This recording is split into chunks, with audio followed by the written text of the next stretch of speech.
우리 좌우에 계신 분들과 인사하겠습니다. 잘 오셨습니다. 사랑합니다. 축복합니다. 선포하겠습니다. 예수님이 부활하셨습니다. 살아계셔서 당신과 함께하고 계십니다. 예수님과 동행합시다. 할렐루야. 영국의 메리 셸리라는 작가가 남긴 프랑켄슈타인이라는 소설이 있습니다. 내용은 이렇습니다. 주인공인 이 젊은 과학자 빅터 프랑켄슈타인은 생명의 비밀을 파헤쳐서 죽지 않는 완벽한 존재를 만들겠다라는 야망에 사로잡히게 됩니다. 그래서 그는 매일 밤 묘지와 시체 안치소를 몰래 찾아다니면서 이 시체에서 가장 성하고 그리고 보기에 좋아 보이는 장기와 그리고 시체 일부들을 잘라 모으기 시작했습니다. 그리고는 각기 다른 시체에서 잘라낸 그 죽은 조각들을 하나하나 실로 꿰매어 붙였습니다. 팔 한쪽, 다리 한쪽, 장기 하나를 조각조각 기어 붙이고 꿰매어서 자기 생각에 완벽하다고 믿는 하나의 형체를 만들어내었습니다.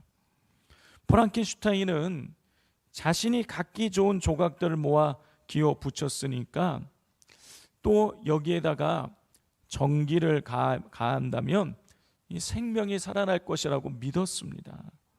그리고 세상에서 가장 아름답고 완벽한 인간이 탄생할 것이라고 믿었어요. 그래서 전기 충격을 가했더니 놀랍게도 살아 움직이기 시작했습니다. 자, 문제는 이 시체 저 시체에서 가장 좋다는 곳을 모아서 만든 이 생명체가 결코 아름답지 않았다라는 거예요. 프랑켄슈타인이 만든 것은요, 보는 것만으로도 소름이 끼치는 귀괴한 괴물의 모습이었습니다. 죽은 것들을 기어 붙여서 만들어낸 그 피조물은 결국 기쁨도 슬픔도 누리지 못한 채 창조주 프랑켄슈타인을 포함해서 그가 사랑하는 사람들을 모조리 파멸로 몰아넣었습니다. 성도 여러분, 프랑켄슈타인은 자기 나름대로 자기가 보기에 좋은 것들을 모아다가 꿰매어 붙였는데 결과는요, 처참했어요. 그런데 오늘날 사람들이 이 프랑켄슈타인과 비슷한 일을 하고 있습니다. 사람들은요, 인생에 문제가 생기고 내면에 공허함이 생기고 불투명한 미래에 대한 불안이 찾아오게 되면 내가 보기에 좋은 것들을 가져다가 내 인생에 꿰매어 붙여 땜질을 합니다.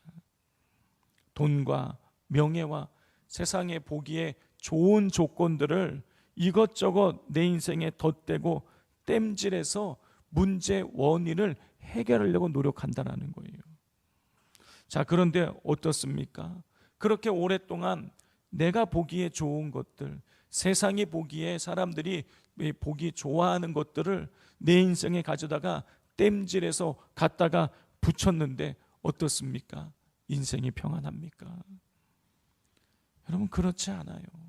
오히려 문제가 더 깊어지고 문제의 원인이 사라지기는커녕 그 문제들이 나를 더욱 올감해서 나를 괴롭게 할 뿐인 것입니다.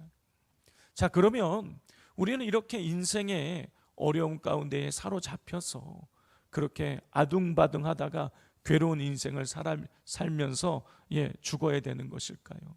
정녕 답은 없는 것일까요? 자, 오늘 본문이 이에 대한 답을 우리에게 주고 있습니다. 자, 오늘 본문을 보면 자신의 삶에 이 종교적인 행위라는 낡은 조각을 덧대어서 스스로 거룩해지려고 했던 인물들이 등장을 합니다. 바로 세례 요한의 제자들이었어요. 우리 14절을 다 함께 읽어보겠습니다. 시작.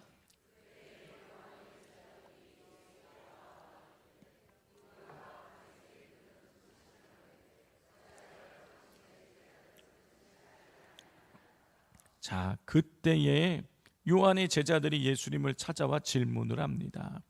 자, 그 질문의 내용은 자기들은 정기적으로 금식을 잘 하는데, 그래서 경건을 잘 지키고 있는데 어찌하여 예수님의 제자들은 금식을 하지 않느냐, 경건 생활을 하지 않느냐라는 것이었어요. 성도 여러분, 당시에 이 바리새인들과 요한의 제자들에게 금식은요, 이 경건의 핵심이었습니다. 그들은 일주일에 2번씩 월요일과 목요일 날 정기 금식하는 날을 정해두고 자기들의 거룩함을 드러내기 위해서, 자기에게 의로움을 드러내기 위해서 백성들 앞에서 금식하며 자기들을 자랑하며 그렇게 살아가고 있었어요. 자, 그런데 성도 여러분, 이렇게 금식을 자랑하고 증명하려고 했던, 경건을 증명하려고 했던 이 세례 요한의 제자들이 언제 예수님을 찾아와서 왜 금식하지 않느냐고 질문을 한 것입니까? 14절을 보면 그때예요. 그때. 여러분, 그때가 언제를 말하는 것입니까? 우리가 지난주에 나눈 것처럼 예수님께서 세리 마태의 집에 가셔서 세리와 죄인들과 함께 식사하고 있던 그때를 말하는 거예요. 이 요한의 제자들 입장에서는요, 수많은 병자를 고치고 귀신을 내어 쫓는 이적을 일으키는 것을, 예수님의 그 모습을 보면서 예수님이 범상치 않은 분이시고 무언가 영적인 분이신 것 같으신데 어찌하여 예수님의 제자들은 자기들이 하는 것과 같이 그렇게 금식하면서 경건 생활을 하고 있지 않은지에 대해서 찾아와서 질문을 했던 것이에요. 여러분, 우리는 이 세례 요한의 이 제자들의 질문을 통해서 세례 요한의 제자들이 하나님 사랑과 이웃 사랑이라는 이 경건의 본질은 망각한 채 자신들이 만들어 놓은 금식이라는 이 종교적인 틀을 가지고 자기들의 의로움이라는 이 낡은 옷을 입고 그 안에 갇혀 있다라는 것을 우리는 알 수가 있습니다. 자, 이렇게 금식이라는 낡은 종교적 옷에 갇혀 있는 요한의 제자들을 예수님께서 깨우치기 위해서 오늘 본문을 보면 3가지 비유를 하시는 것을 보게 됩니다. 그 첫 번째 비유가 혼인집 비유예요. 우리 15절을 같이 읽겠습니다. 시작.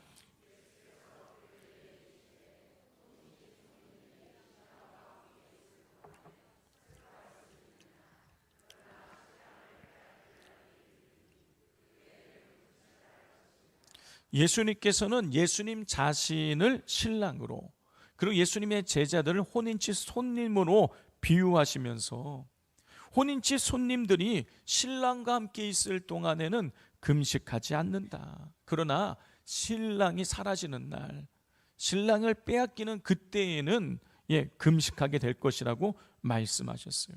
예수님의 이 말씀은요, 지금 제자들이 이 땅의 구원자로 메시아로 오신 예수님과 함께 있기 때문에 금식하지 않는 것이다.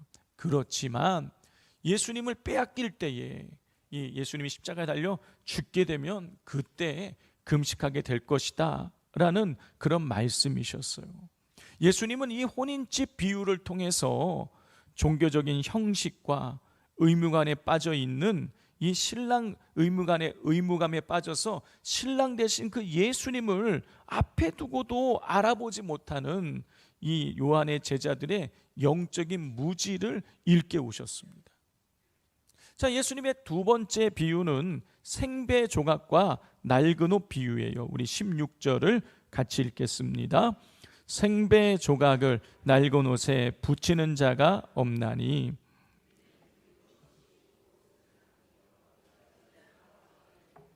예수님께서는요, 생배 조각을 낡은 옷에 붙이는 자가 없다고 말씀을 하셨어요. 여러분, 생배 조각은요, 이 방직기에서 막 새로 나온 그 새 천을 의미하는 거예요. 여러분, 그렇기에 이 생배 조각은 물이 닿으면 빨래를 하게 되면 어떻겠습니까? 쫙 줄어들겠죠. 그런데 이 생배 조각을 수없이 빨아서 더 이상 줄어들지 않는 그 낡은 옷의 찢어진 부위에다가 덧대어 꿰매면 어떻게 되겠어요? 세탁을 한번 하고 나면 그 덧대었던 생배 조각이 쫙 줄어들면서 그 낡은 옷을 끌어당기게 되어져서 이 옷이 이전보다 더 찢어지고 더 망가지게 되는 것이죠.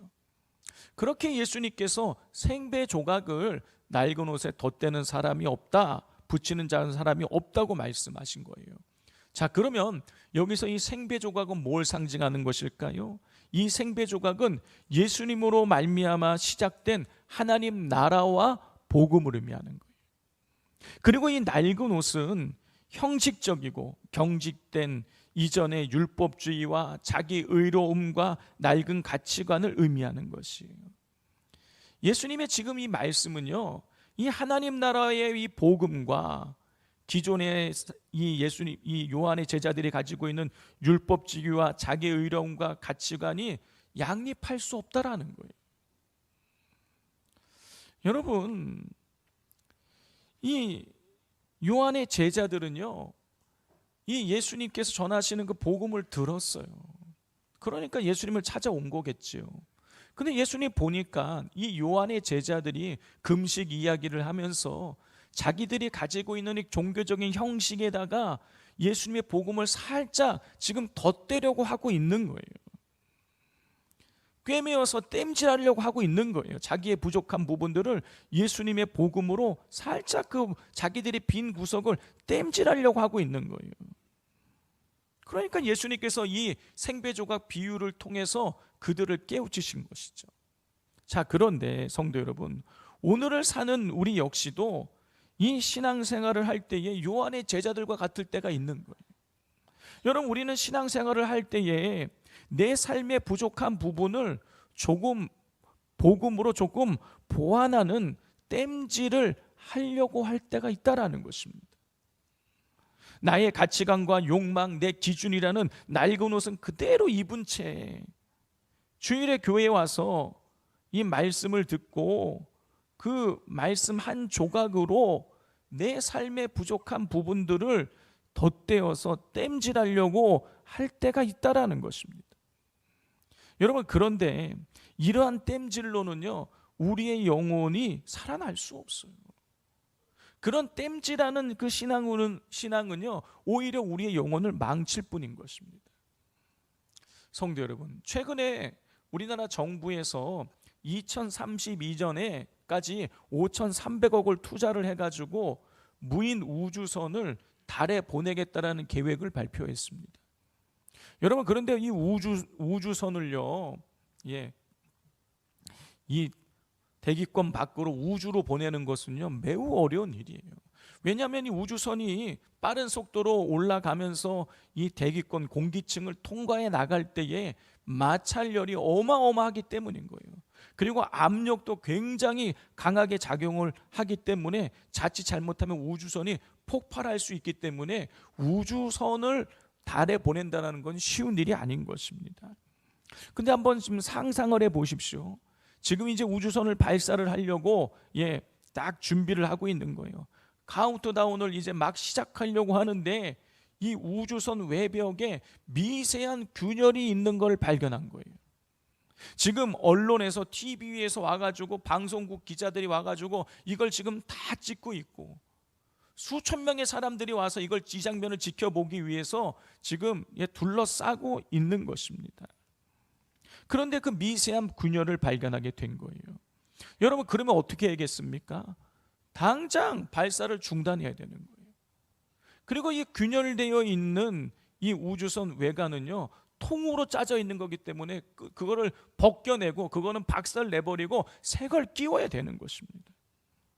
자, 그런데 이 발사 책임자가 그동안 정부에서 수천억 원을 지금 투자를 해가지고 몇 년 만에 우주선을 만들어서 띄우려고 하고 방송국에서 와 있고 수천 명의 사람들이 구경을 하고 있기 때문에 내가 여기에서 이거 발사를 중단한다 그러면 실망을 하게 될 것이고 질타를 받는 것이 두려워서 만약에 발사 책임자가 그 균열된 곳에다가 이 열과 압력에 강하다는 특수 테이프를 갖다가 딱 붙여다 놓고 한번 이 우주선을 발사시킨다고 한번 생각을 해보십시오.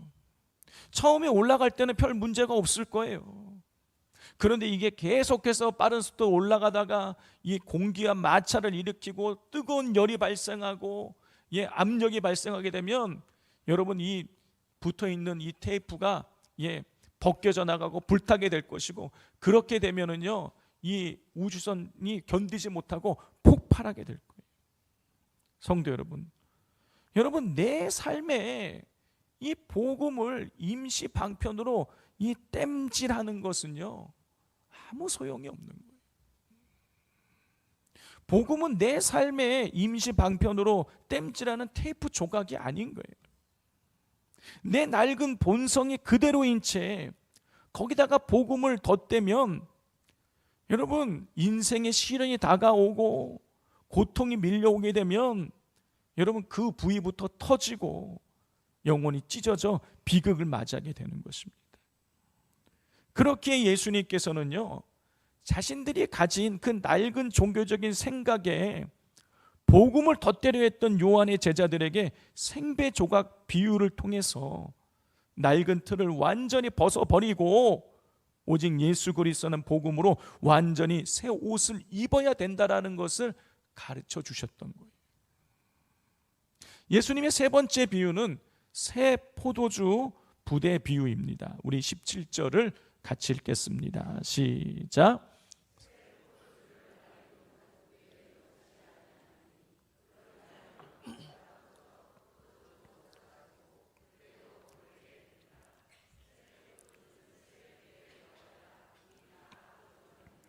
예수님께서는요 새 포도주는 새 부대에 넣어야 된다라고 말씀하셨어요.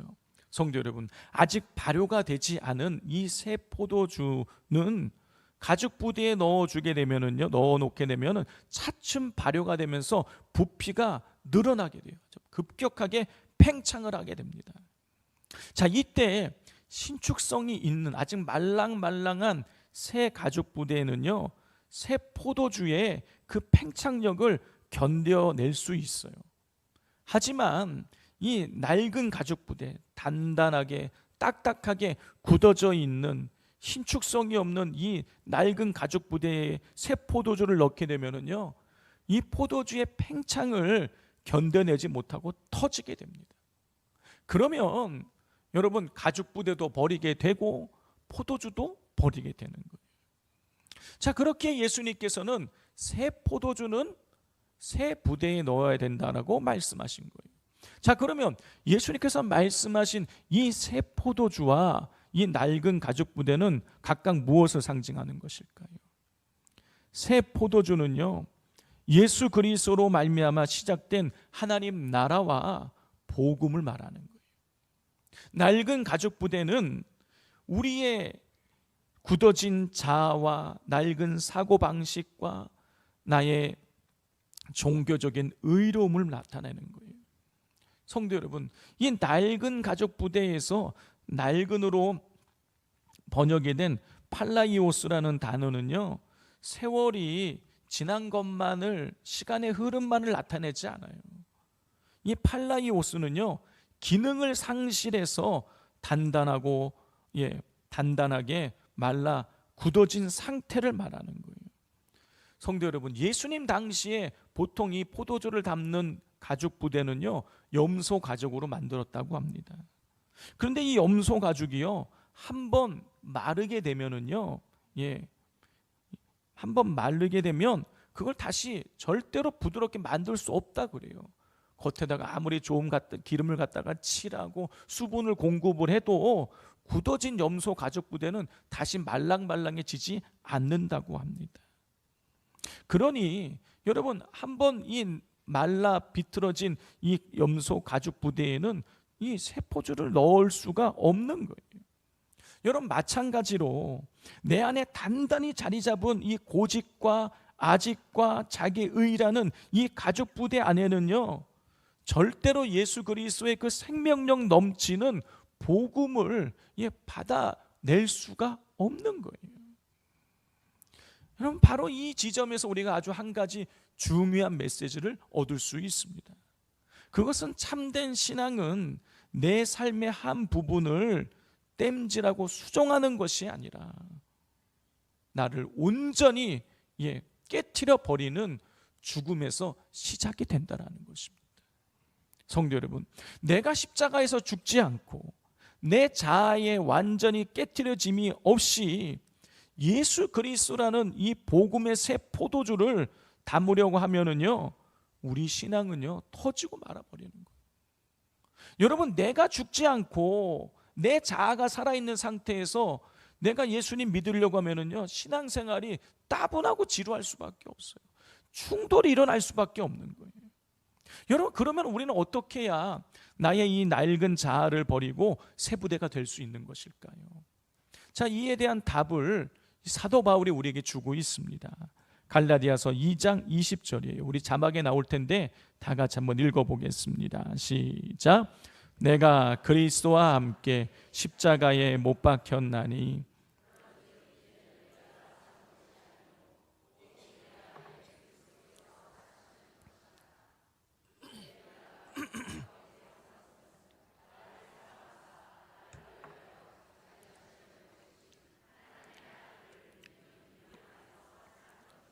성도 여러분, 방금 읽은 이 갈라디아서 2장 20절에서 사도 바울은 놀라운 선언을 하고 있습니다.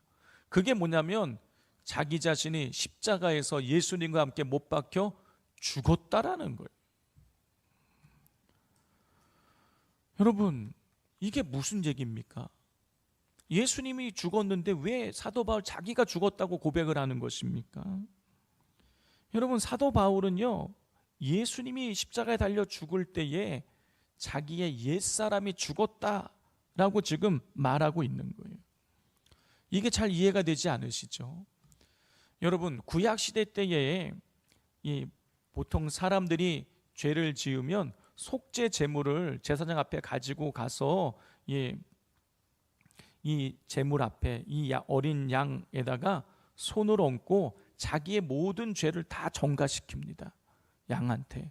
그리고 그 양을 잡고 양의 피를 받아다가 제단에 뿌리고 그 양은 제단에 올려서 다 불태워서 하나님께 올려드렸어요.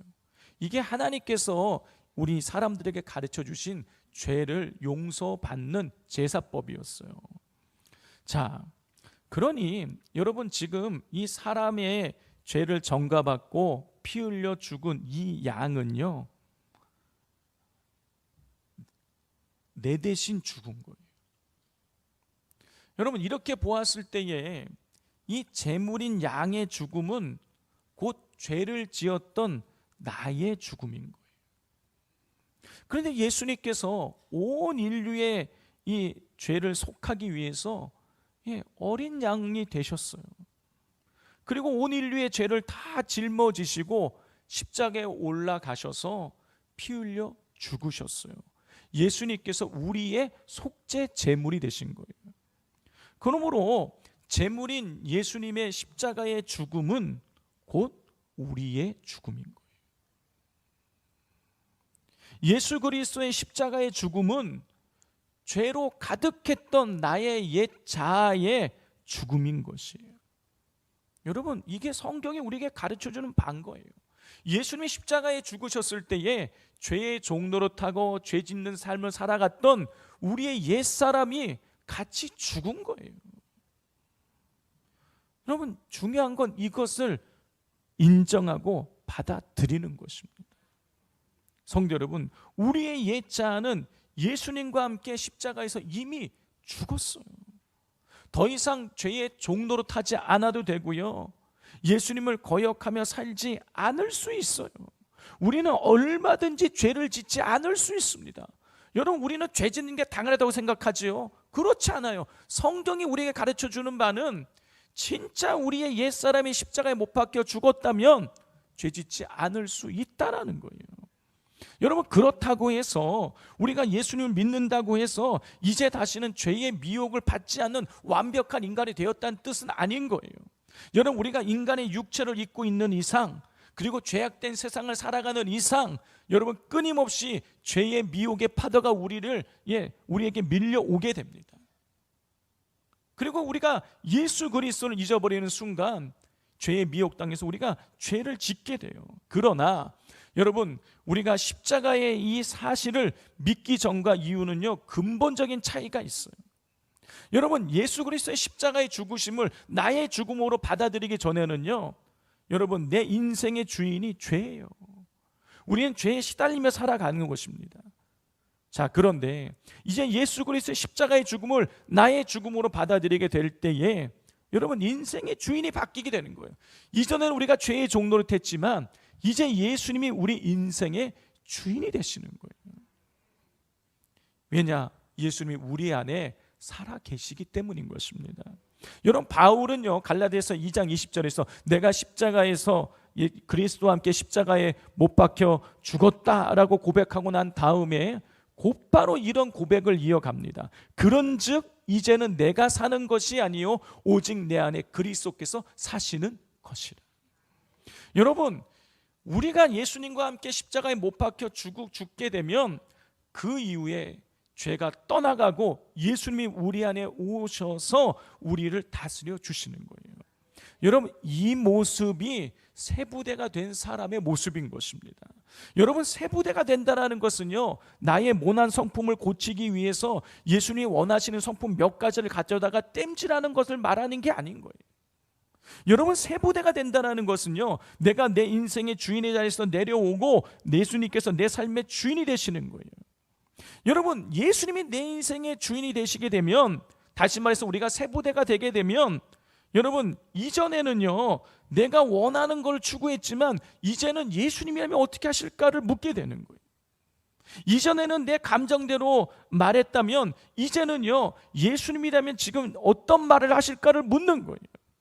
무언가를 결정하기 전에 예수님이라면 어떤 선택을 하실까, 나를 힘들게 하는 사람을 바라보면서 예수님이라면 저 사람을 어떻게 대하실까, 이걸 묻는 게 세부대가 된 사람의 삶인 거예요.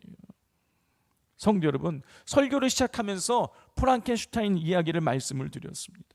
프랑켄슈타인은요 죽은 시체들 중에서 자기가 보기에 가장 좋은 것들을 골라다가 이 완벽한 생명을 만들려고 했어요. 다 땜질한 거예요. 그런데 결론이 무엇인 것입니까? 파멸이었어요. 여러분 우리 인생도 마찬가지예요. 돈이라는 조각을 갖다가 붙이고 명예라는 조각을 붙이고 성공이라는 조각을 붙이고 종교적 열심이라는 조각을 아무리 땜질하면서 우리 인생에 갖다가 붙인다고 할지라도 여러분 우리 인생이 아름다워질 수가 없어요. 여러분 아무리 많은 걸 우리 인생에 땜질해도요 여러분 그건 그냥 땜질이고 그건 낡은 거예요. 여러분 우리가 예수님과 함께 십자가에 못 박혀 죽었음을 우리가 선언하게 될 때에 우리는 나는 죽고 예수로 새롭게 태어나는 줄 믿습니다. 성도 여러분, 예수님은 우리에게 낡은 인생을 조금 수정해 주기 위해서 오신 분이 아니에요. 예수님은 죄로 죽은, 죄의 종로로 타던 우리를 살리시고 완전히 새 사람을 만들기 위해 이 땅에 오셨습니다. 고린도후서 5장 17절입니다. 그런즉 누구든지 그리스도 안에 있으면 새로운 피조물이라. 보라, 이전 것은 지나갔으니 새 것이 되었도다. 여러분, 예수님은 우리를 새롭게 하기 위해서 이 땅에 오셨습니다. 성도 여러분, 땜질로는 우리가 결코 새로운 피조물이 될 수가 없어요. 그러므로 내 삶과 욕망은 그대로 둔 채 예수님 한 조각 덧붙이는 신앙에서 이제 떠나시길 바랍니다. 땜질 신앙을 떠나가시기를 바랍니다. 그리고 나의 옛사람이 그리스도와 함께 십자가에서 죽었고 내 안에 예수님이 계시다는 사실을 날마다 기억하고 선포하시면서 예수님과 동행하시기를 바랍니다.